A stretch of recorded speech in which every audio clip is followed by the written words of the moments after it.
Alright, this is a quick little snippet for my friend Elin Yakov, who's working on rebuilding a Triumph GT6.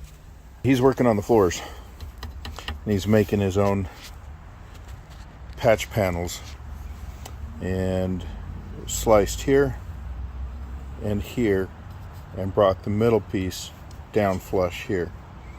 And I had mentioned that there is a way to do that by just shrinking the metal. And what we're looking at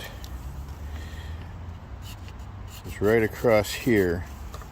This section needs to come down flat, but as you can see, there's too much metal here, and these two pieces need to shrink. However, along right here is going to stretch. So what we need to do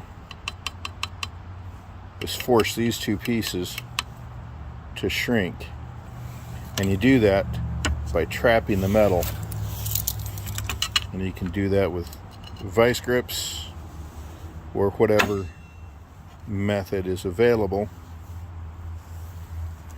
C-clamps.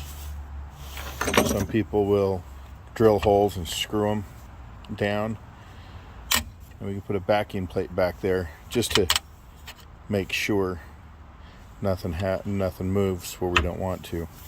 But it's all about controlling the metal. So by clamping the sides, when we're hammering these pieces, it forces the metal in on itself instead of out. You want the metal to move where you want it to, not to where it wants to.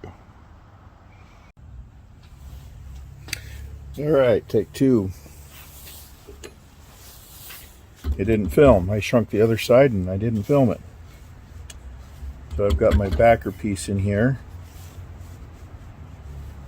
and we want to stretch along here and shrink right here.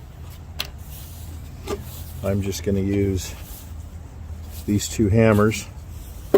Now normally for a professional operation you want a nice finished end on your hammer and not just your regular claw hammer. There's much nicer tools out there.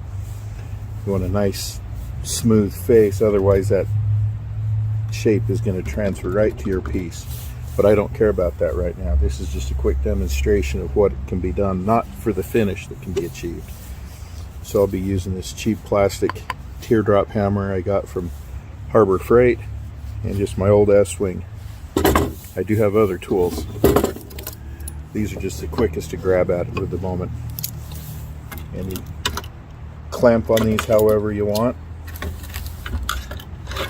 Cheap Pittsburgh tools, vice grips, you name it. C-clamps.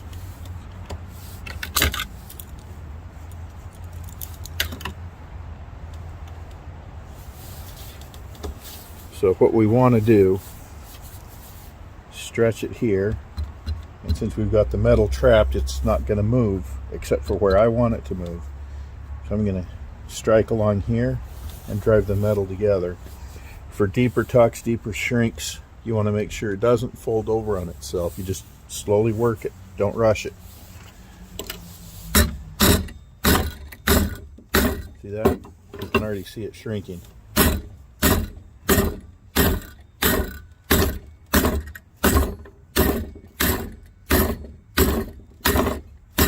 I am by no means a professional. I am just as much an amateur and beginner. There are other places you can learn how to do this with much better instructors.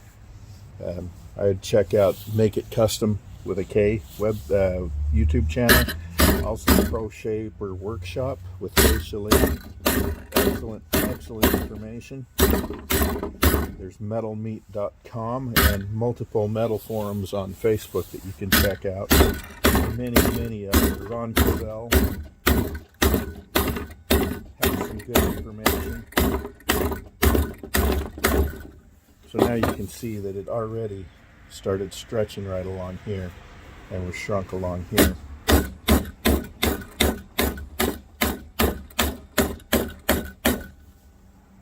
Tap this rugger right along here.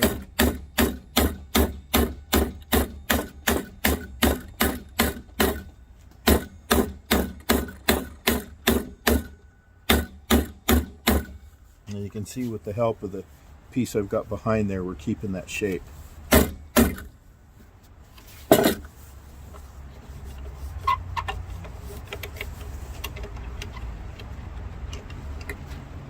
Move my clamp just a little bit here for more access. I got a little bit of a pucker there that's not going down.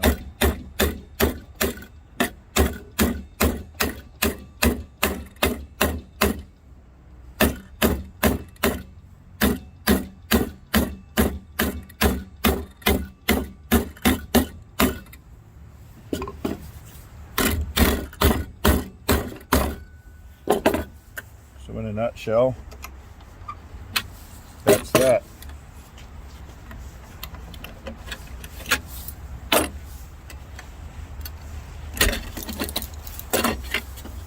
Depending on what you're doing, you could use that as the final product. If it's going under carpet like a floorboard, use it.